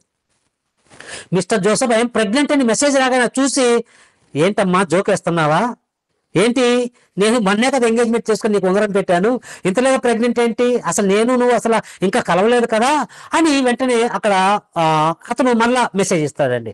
లేదయ్యా, ఇదిగో నేను ప్రెగ్నెంట్ అయిన అది వాస్తవమే. ఎలా ప్రెగ్నెంట్ అయినంటే ఇది పరిశుద్ధాత్మ వల్ల నేను అయ్యానని చెప్పేసరికి ఈ పరిశుద్ధాత్మ వల్ల అంటుంది, అదేవిధంగా ఏదో ప్రవచనం అంటుంది. ఇవన్నీ కూడా యోసేపు గారికి అర్థం కావు. ఎందుకంటే ఒకవేళ వేరే పురుషుని ద్వారా అంటే ఇతడు ఆ పురుషునికి ఇచ్చి వివాహం చేసి తప్పుకుంటాడు. మంచి మనసు గలవాడు, నీతిమంతుడు. యోసేపు గారు నీతిమంతుడు అని మనం చదువుకుంటాం.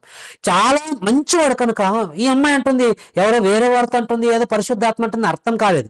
ఒకవేళ అదే వేరే అబ్బాయితో నాకు ఇలా ఉన్నది కనుక ఇలానే ప్రెగ్నెంట్ అయిన ఒకవేళ ఇలా చెప్పుంటే ఇతడు సైడ్ తప్పుకునేవాడు, ఆ అబ్బాయికి ఇచ్చి వివాహం చేసేవాడు. ఇప్పుడు ఆ అమ్మాయి ఇలా ప్రెగ్నెంట్ అయిందని తను ఒకవేళ చెబితే ఎలా ప్రెగ్నెంట్ అని అడుగుతారు. అడిగితే ఈ విషయాలు చెప్తే ఎవరు కూడా నమ్మరు. కనుక ఒకవేళ ఇది పబ్లిక్ విషయం, ఈ విషయం పబ్లిక్ అయితే ప్రజలు ఏం చేస్తారంటే ఆ రోజు వారికున్న చట్ట ప్రకారము ఆమె ఎక్కడో తప్పు చేసిందని ఆమె రాళ్లతో కొట్టి చంపేస్తారు. కనుక నా వలన మరియా తల్లికి మరియమ్మకు ఎటువంటి ప్రాబ్లం కలగకూడదని ఈ నీతిమంతుడైన యోసేపు గారు ఒక ఆలోచన చేస్తూ రహస్యంగా విడిచిపెట్టాలనుకుంటాడండి. ఇప్పుడు ఆమె గర్భవతి అయింది వాస్తవం, ఇతను విడిచిపెట్టాలనుకున్న దాంట్లో కూడా న్యాయం ఉంది.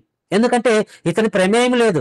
ఇప్పుడు మనము ఎవరైనా గర్భవతి స్త్రీని తీసుకొచ్చి అయ్యాను పెళ్లి చేసుకుంటామా? చేసుకోం. ఎందుకంటే అది చాలా అవమానంగా మనం దాన్ని భావిస్తాం.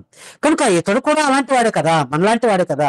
కనుక ఇతడు రహస్యంగా వదిలిపెట్టాలనుకుంటాడు. కానీ దేవుడు ఎంటర్ అవుతాడు. పిల్లలు మళ్ళీ ఇక్కడ దేవుడు ఎంటర్ అవుతాడు. దేవుడు ఎవరికి ఎంటర్ అయ్యాడంటే, ఎవరి స్వప్నంలో ఎంటర్ అయ్యాడంటే జోసెఫ్ గారికి స్వప్నంలో ఎంటర్ అవుతాడు. చూద్దాం. ఇప్పుడు మత్తయి సువార్త 1వ అధ్యాయము 19 చదువుతా. 19 మనకు తెలిసిన వచనము, ఆమె భర్త అయిన యోసేపు నీతిమంతుడై ఉండి ఆమెను అవమానపరచనలక రహస్యంగా ఆమెను విడనాడను ఉద్దేశించను. రహస్యంగా ఏ విధంగా విడిచిపెడదాం, నా వలన ఆమెకు ఎటువంటి అవమానం జరగకూడదు, ఆమె ప్రాణ నష్టం జరగకూడదు, ఆమెకు ఎటువంటి ఇబ్బంది కలగకూడదు అనుకున్నాడు. ఇక నేను రహస్యంగా విడిచిపెట్టాలి అనుకున్నాడు. పిల్లరా, అనుకున్న తర్వాత 20వ వచనం, అతడు ఈ సంగతుల గురించి ఆలోచించుకొని చుండగా ఇదిగో ప్రభుదూత స్వప్నమందు అతనికి ప్రత్యక్షమై. మరలా స్వప్నం అన్నమాట మీరు అండర్లైన్ చేసుకోండి. ఇప్పుడు స్వప్నంలో యోసేపు గారు ఎన్నో ఆలోచనతో చాలా డిప్రెషన్లోకి వెళ్ళిపోయాడు. ఏంటో నేను ఇన్ని ఆలోచన పెట్టుకున్నాను, రంగరంగ వైభవంగా నేను పెళ్లి చేసుకోవాలనుకున్నాను, ఇలా వచ్చేసింది ఏంటి నాకు భయంకరమైన మెసేజ్ అనుకున్నాడు. ఎంతో మరి ఆలోచనలోకి వెళ్ళిపోయాడు. అలా ఆలోచిస్తూ అలా నిద్రలోకి జారిపోయి వెంటనే దేవుడు ప్రత్యక్షమయ్యాడు. స్వప్నం ముందు ప్రత్యక్షమయ్యి మిస్టర్ జోసెఫ్ ఇక్కడ పలుకుతున్నాడు. మిస్టర్ జోసెఫ్, ఏంటయ్యా నువ్వు ఏంటి ఆలోచన చేస్తున్నావు? అసలు నీకు విషయం తెలుసా? ఆ అమ్మాయి చెప్పిన విషయం పూర్తిగా నువ్వు విన్నావా? ఇది వాస్తవం, అమ్మాయి చెప్పింది వాస్తవం. ఎందుకంటే ప్రవచనం నీకు తెలీదా? కన్యక గర్భవతి, కుమారుని కను అతనికి ఇమ్మానుయేలు అని పేరు పెట్టునన్న ప్రవచనం నీకు తెలుసు కదా, యెషయా గ్రంథంలో ఉంది, నువ్వు చదువుకున్నావు కదా అన్నప్పుడు, ఎస్ ప్రభు నాకు తెలుసు. అవును, మరి నీ భార్య ఉంది కదా, నీ భార్య కన్యక కనుక నేను డిసైడ్ చేసుకున్నాను, ఆమె పవిత్రాలు, ఆమె నువ్వు అనుకున్నట్టు ఆమె పాపం చేయలేదు, ఇది పరిశుద్ధాత్మ వల్లనే కలగబోతుంది. యేసుక్రీస్తు ఇమ్మానుయేలు అనే ఆ లోకరక్షకుడు అదేవిధంగా నీ భార్య అయినా మరియా మీ గర్భం గుండా రాబోతుంది, నువ్వు తండ్రిగా పిలువబడతావు. కానీ ఇదంతా ప్రవచనం ప్రకారమే జరుగుతుంది, ఇది వాస్తవం అని దేవుడు ఎప్పుడైతే స్వప్నంలో ప్రత్యక్షమై యోసేపు గారితో మాట్లాడతాడో వెంటనే అలర్ట్ అయిపోతాడు. ప్రియమైన దేవుని పిల్లరా, యోసేపు గారు స్వప్నంలో మాట్లాడితే అప్పటి వరకు రహస్యాన్ని విడిచిపెట్టాలనుకుంటాడు. అప్పటి వరకు ఎన్నో ఆలోచనలు కలిగి ఉన్నాడు. ఆమెను ఎలా వదిలిపెట్టాలి, ఏ ప్లాన్ చేయాలి తెలుసు కదా. ఈ మధ్యలో ఒక భార్యని ఏ విధంగా చంపేశారో మనం చూసాం. చంపి కుక్కర్లో ఉడకబెట్టారండి. తెలియకుండా వేరే వాళ్ళకు తెలియకూడదని చంపి ముక్కలు చేసి కుక్కర్లో ఉడకబెట్టారు ఒకడు. ఇంకొకడు ఏం చేశాడంటే ఆ చంపిన తర్వాత అన్ని ముక్కలు చేసి బాగా ఎండేసిన తర్వాత వాటి కూడా ఆ స్టవ్ మీద పెట్టి కాల్చేసి బూడి చేశారు. అంటే ఒక స్త్రీని విడిచిపెట్టుకోవడానికి ఎన్ని రకాల ప్లాన్లు చేస్తున్నారు ఈరోజు మనం చూస్తున్నాం సోషల్ మీడియా ద్వారా. అప్పుడు సోషల్ మీడియా లేకపోవచ్చు, ఏదైనా లేకపోవచ్చు, కానీ ఇతడు కూడా ఏమనుకుంటానంటే రహస్యంగా విడిచిపెట్టాలనుకుంటున్నాడు. విడిచిపెట్టాలనుకున్న ఇతనికి ఇప్పుడు ఎవరు ప్రత్యక్షమయ్యారంటే దేవుడు ఎంటర్ అయ్యాడు. దేవుడు అంటే నాన్న ఇదిగో మీ గర్భం గుండా ఇది మీ భార్య భర్తలు మీ గర్భం గుండా నువ్వు తండ్రిగా పిలువబడతావు, ఆమె తల్లిగా పిలువబడుతుంది. ఆమె గర్భం ఎందుకంటే ఆమె నేను ఏర్పాటు చేసుకున్న ఆమె కన్యక, ఆమె పవిత్రురాలు, ఆమె చాలా పరిశుద్ధురాలు, నిష్కలంకురాలు కనుక ఆమె నేను ఏర్పాటు చేసుకున్నాను. కనుక లోకరక్షకుడు మీ కుటుంబం నుంచి రాబోతున్నాడు అని చెప్పగానే వెంటనే ఆ స్వప్నంలో దేవుని మాటకు విధేయతనిచ్చాడు. వెంటనే ఏం చేశాడంటే కింద చూడగలిగితే మనము దావీదు కుమారుడైన యోసేపు దావీదు కుమారుడు యోసేపు నీ భార్య అయిన మరియను చేర్చుకొనుటకు భయపడకుము, ఆమె గర్భమును ధరించినది పరిశుద్ధాత్మ వలన కలిగినది, ఆమె ఒక కుమారుని కనును, తన ప్రజలు వారి పాపముల నుండి ఆయన రక్షించును గనుక ఆయనకు యేసు అను పేరు పెట్టుదనను అని ఈ విషయాలు చెప్పిన తర్వాత వెంటనే దేవుని మాటకు ఒబే అయిపోయాడు. పిల్లలు ఒబే చూపించాడు, విధేయత చూపించాడు. ఎంత విధేయత చూపించాడంటే అప్పటి వరకు వద్దు అనుకున్నాడు, కానీ వెంటనే ఆమె తన హక్కును చేర్చుకున్నాడు. పిల్లలు హక్కును చేర్చుకున్నాడు. యేసుక్రీస్తు ప్రభు వారికి తండ్రిగా పిలువబడ్డారన్న మాటలు మనకు కింద మాటల్లో మనకు కనబడుతూ ఉంటాయి. ప్రియమైన దేవుని పిల్లలు, అంటే నువ్వు ప్రవచనాలు చదువుకున్నావు కదా, నీకు తెలుసు కదా, ధర్మశాస్త్రం తెలుసు కదా అనేసరికి అవును కదా, యెషయా గ్రంథంలో ఉన్నాయి కదా ప్రవచనం,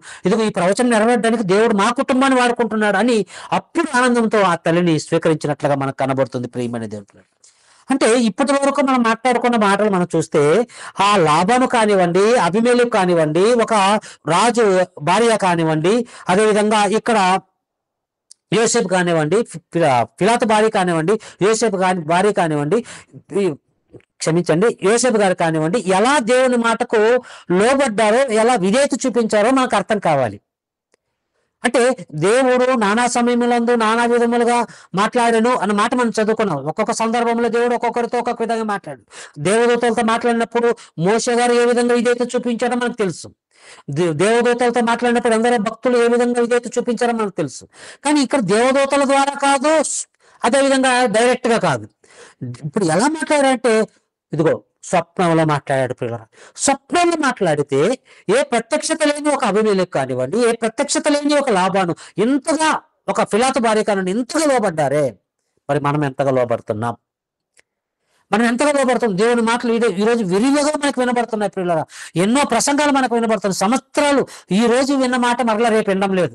ఎంతో మంది సేవకులు, ఎంతో మంది మరి పరిచారకులు మీ దగ్గరకు వస్తున్నారు, పరిచయం చేస్తున్నారు.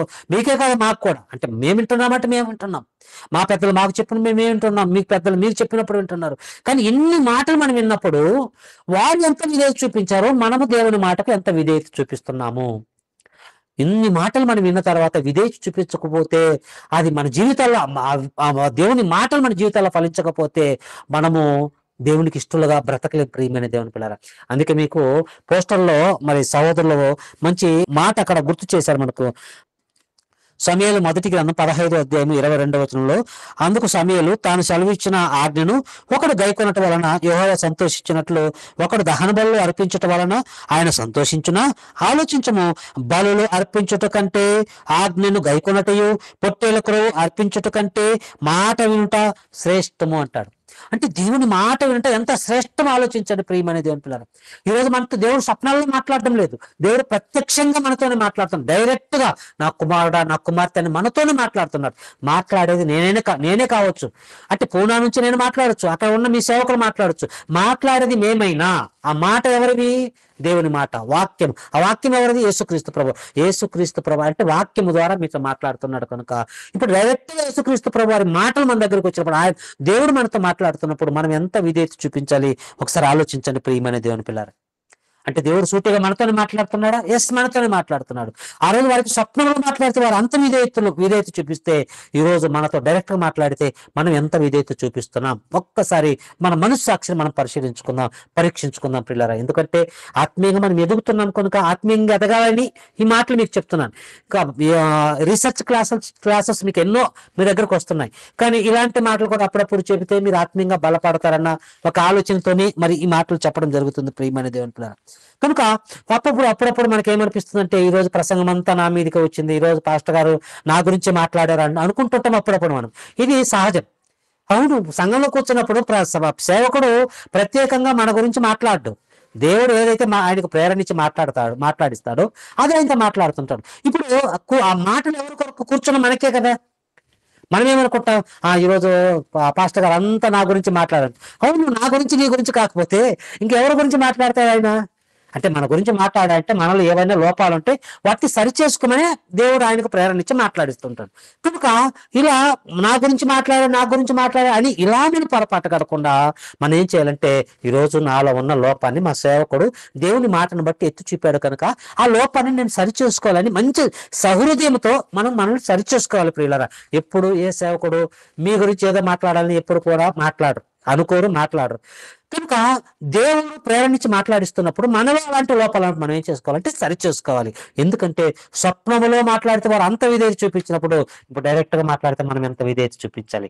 ఒక్కసారి ఆలోచించండి ప్రియమైన దేవుని పిల్లరా. అందుకే దేవుని మాటకు మనం ఎంత విధేయత చూపిస్తున్నాము, ప్రత్యక్షత కలిగిన మనం ఎంత విధేయత చూపిస్తున్నాము, ప్రత్యక్షత లేని వారు ఎంత విధేయత చూపించారో ఒక్కసారి ఆలోచించండి. ఒకవేళ ఇంకా వారిలా మనం ఉంటే ఈ రాత్రి దేవుడు మనతో ప్రత్యక్షంగా మాట్లాడుతున్నాడు కనుక, డైరెక్ట్ గా మాట్లాడుతున్నాడు కనుక ఆయన మాటకు విధేయతనిచ్చి ఇదిగో మనం ఈ రోజు నుంచి అయినా దేవుని మాటకు లోబడదాం, ఆయన ఆజ్ఞలు మనం గైకొందాం, మనము ఆయన మహాలోకానికి చేరుకుందాం.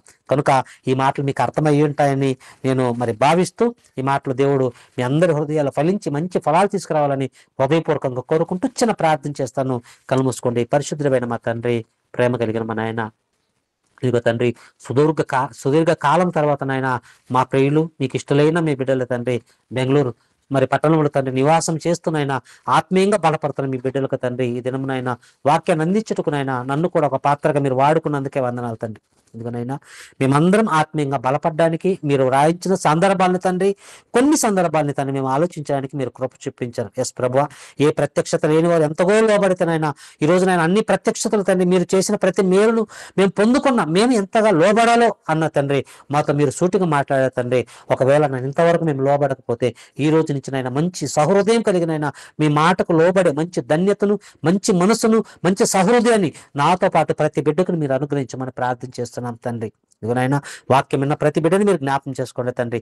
ఈ వాక్యం ప్రతి ఉదయం ఫలించి మంచి ఫలాలు తీసుకొచ్చేలాగా సహాయం చేయండి అయినా. ఇదిగో తండ్రి సంఘాన్ని నడిపిస్తున్న మా పెద్దల తండ్రి, సేవకులు దైవజనులైన పాలయ్య గారి కొరకు ప్రార్థన చేస్తున్నాం, శ్యాంపాల్ గారి కొరకు ప్రార్థన చేస్తున్నాం, నడిపిస్తున్న ఆనంద్ గారి కొరకు, మిగిలిన ఆత్మీయ సహోదరి అందరి కొరకు, వారి కుటుంబాల కొరకు ప్రార్థన చేస్తున్నాం. అందరినీ చల్లగా కాపాడండి తండ్రి. ఇదిగోనైనా చివరి దినాల్లో ఉన్నాం తండ్రి.